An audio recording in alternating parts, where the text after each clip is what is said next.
What if the first story you ever learned was a lie? Not a malicious lie, but a story that starts on page 2, because page 1 was considered too terrifying to read. We all know the book of Genesis. In the beginning, God created the heavens and the earth, a story of divine perfection.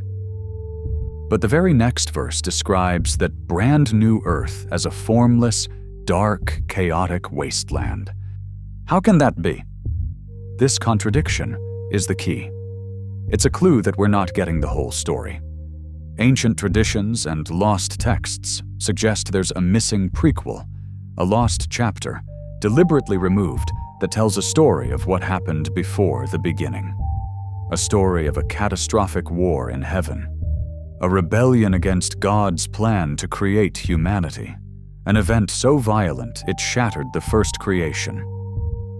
What if the story of Genesis isn't about creating from nothing, but about rebuilding from the ashes of a forgotten war? And more importantly, why would anyone tear out that first page?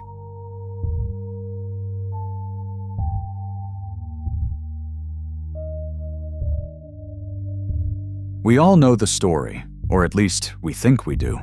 It starts with maybe the most famous opening line ever. In the beginning, God created the heavens and the earth. From there, the saga unfolds. Over 6 days, light splits from darkness, land from sea, and the universe is filled with stars, creatures, and finally, humanity. It's a story of divine order, of a perfect world born from the word of a good creator. This is the bedrock of faith for billions. It's simple, profound, and it's what we're taught. But this is where it gets interesting. What if that famous first sentence isn't the real beginning? What if it's just the start of chapter 2 following a much darker chapter that's been lost to time? The clues, according to some interpretations, are hiding in plain sight in the very next verse of the Bible. After the grand declaration of creation in verse 1, verse 2 paints a jarringly different picture. It says, "And the earth was without form and void, and darkness was upon the face of the deep." Let's just stop and think about what that means. If a perfect God just created the heavens and the earth, why is it immediately described as a chaotic, dark, watery mess? The Hebrew words used here, tohu wa bohu, are often translated as formless and void. But these words carry a heavier meaning. Elsewhere in the Bible, they're used to describe a wasteland left behind after a catastrophic judgment. It's the language of destruction, not creation. This brings up some awkward questions that the standard story just seems to skip over. Where did this pre-existing ocean, this deep, even come from? And why was there darkness? If God's first act in verse 3 is to create light, why did his initial creation in verse 1 result in a dark, chaotic ruin? It feels like a crack in the foundation of the story, a piece that doesn't quite fit. This apparent inconsistency has led some thinkers down a fascinating, if speculative, road known as the gap theory. It's important to say that this theory is not accepted by mainstream biblical scholarship, but it proposes that there's a huge, unwritten gap in time between Genesis 1:1 and 1:2. In this view, verse 1 describes the original, perfect creation. Then, something terrible happened, an event so catastrophic it plunged that first world into the ruin we read about in verse 2. The earth became tohu wa bohu, a wasteland. That would mean the 6 days of creation that follow aren't about creating from nothing, but about reconstructing a world that had already been broken. While it's a fringe theory, it offers one possible answer to those nagging questions, but it opens up an even bigger one. If there were a cosmic catastrophe, what caused it? What could have possibly happened between the first 2 verses of the Bible? The official text is silent. And it's in that silence, some argue, that we can hear the echo of a lost chapter. A chapter that tells the story of what happened before the beginning we know.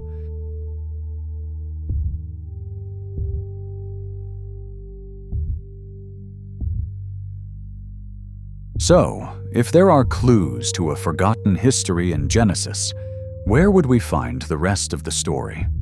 For that, we have to venture outside the accepted biblical canon and into the wild world of texts that were debated, discussed, and ultimately left on the cutting room floor. Ancient libraries held more than just the books that made it into our modern Bible. They had vast collections of histories and prophecies. Many of these texts, often called apocryphal works, were widely read and respected for centuries. They expanded on the biblical accounts, filling in gaps and exploring the mysteries of God and the angels. Chief among these is the fascinating Book of Enoch. For centuries, this text was thought to be lost until copies were rediscovered in Ethiopia, where it has been preserved as part of their Orthodox Church's biblical canon. The book is attributed to Enoch, Noah's great-grandfather, a mysterious figure who, according to Genesis, walked with God and was taken into heaven without dying. The Book of Enoch claims to be his record of what he was shown there, the secrets of the cosmos, the nature of angels, and the future. Now, it's crucial to be clear. Mainstream Judaism and Christianity do not consider Enoch to be divinely inspired scripture, but its influence on ancient thought is undeniable. Fragments were found among the Dead Sea Scrolls, proving it was valued by Jewish communities around the time of Jesus, and it was even quoted in the New Testament book of Jude. So what does this ancient text suggest about the time before creation? Some interpretations of Enoch, woven together with other mystical traditions, paint a picture that is radically different from Genesis. The theory goes that before God ever said, "Let there be light," he gathered the angels and unveiled his plan to create a physical being, man, and give this being the dangerous gift of free will. This proposal, according to the theory, was not well received. It supposedly sparked a deep disagreement among the angels. This wasn't the later story of Lucifer's pride and his desire to be God. This was a philosophical conflict. A powerful group of angels supposedly argued against creating humanity. They saw the potential for chaos and suffering. Why introduce a fragile being with the ability to rebel into a perfect cosmos? They saw it as a cosmic mistake. This dissent, in this telling, was the true first rebellion. It wasn't a war for God's throne. It was a war against God's plan. It was a conflict of ideas that tore through the heavens. And this pre-creation conflict is the story that the supposed lost chapter of Genesis would have told. It reframes creation not as a serene beginning, but as an act of defiance. In this light, God's creation of our world was a statement that his plan would move forward, built on the foundations of a cosmos that had already been scarred by war.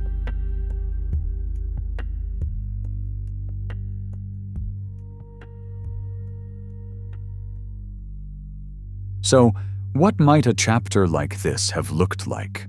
If we piece together the lore from texts like Enoch and threads from esoteric traditions, a truly epic narrative begins to take shape. It's a story not of peace, but of cosmic violence. This imaginary lost chapter would have started not with darkness, but with the brilliant light of heaven. It would detail the great debate in the celestial council and the shockwaves that God's plan for humanity sent through the angelic orders. The conflict that followed wouldn't have been one of swords and spears, but a war of will and reality itself, as beings of pure energy clashed with such force that they tore the fabric of the pre-universe. In this scenario, the original pristine Earth mentioned in Genesis 1:1 becomes the war's primary casualty. It was blasted into ruin, plunged into the darkness and watery chaos of tohu wabohu. The deep sea of verse 2 isn't just primeval water. It's the scar tissue of that cosmic battle.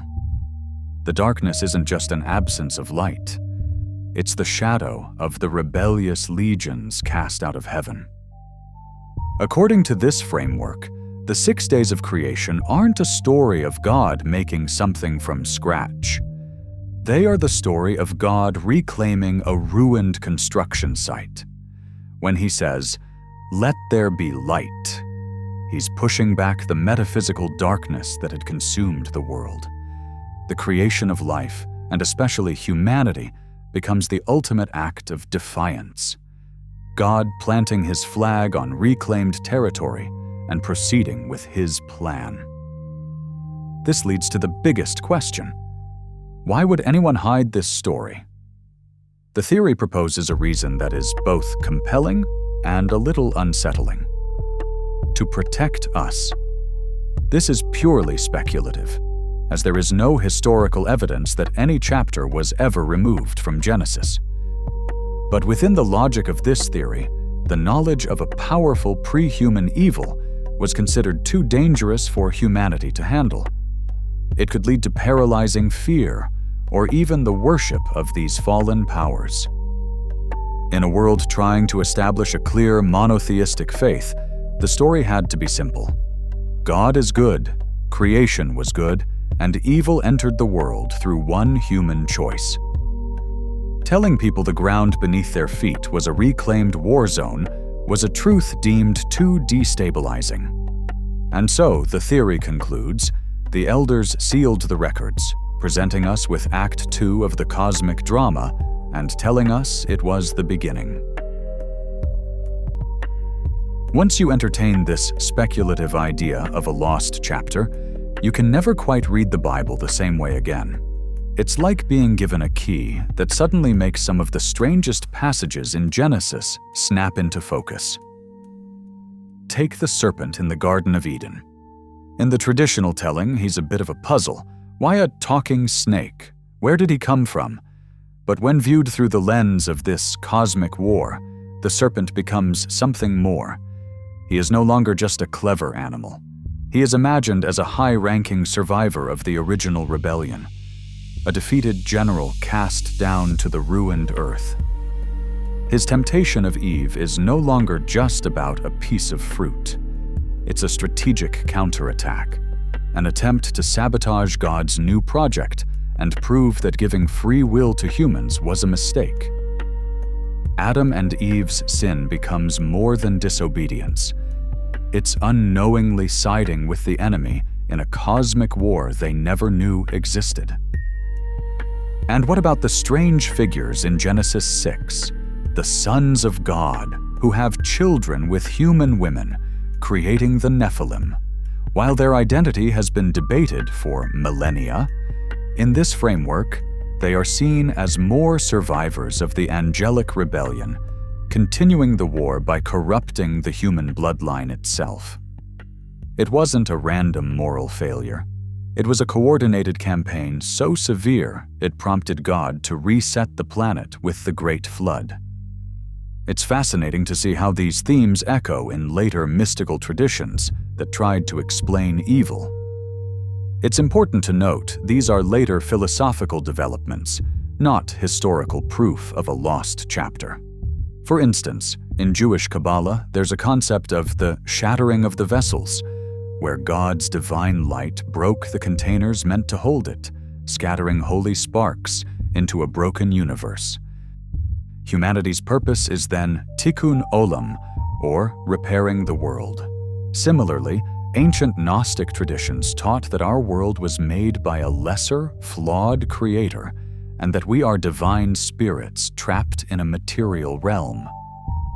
While these are different belief systems, they show that the intuition of a world broken before humanity's arrival is an idea that has surfaced again and again, refusing to be silenced. This is a radical rethinking of a story we thought we knew, and it's based on theories and interpretations, not established facts. But what do you think? Is there a hidden truth here? Or are these just fascinating myths created to explain the problem of evil? Was a chapter of Genesis ever really lost? Or is this just a powerful way of rereading an ancient story? Let me know your thoughts in the comments.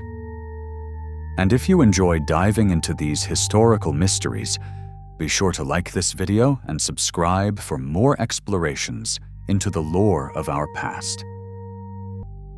To look at Genesis through this lens changes everything. The story is no longer about a perfect beginning and a simple fall. It becomes a story of resilience, of a God fighting to reclaim a creation that was nearly lost before it even started. It paints a picture where the world we know might not be Plan A, but a courageous Plan B, an effort to build something beautiful from the wreckage of a forgotten war. The implications are staggering. If this narrative holds any symbolic truth, then evil isn't just a problem of human choice. It's an ancient, cosmic force we were born into a struggle with. This would mean that the conflicts we face, personally and globally, are echoes of a primordial war still resonating through time. Our story becomes not just about a fall from grace, but about our role as participants in a conflict that began before we existed. This rereading offers a darker, yet maybe a more profound, understanding of our purpose. It suggests that every act of kindness, every choice for love over hate, and every effort to bring order to chaos is more than just a good deed. It is a strike against an ancient darkness. We aren't just living our lives. We are, consciously or not, taking part in the great work of finishing the reclamation project God began in Genesis. Perhaps the lost chapter was never on a scroll at all. Perhaps it was hidden in plain sight, waiting for us to see the connections. And perhaps the story isn't over. The first chapter may have been written in heaven, but we are the ones writing the last.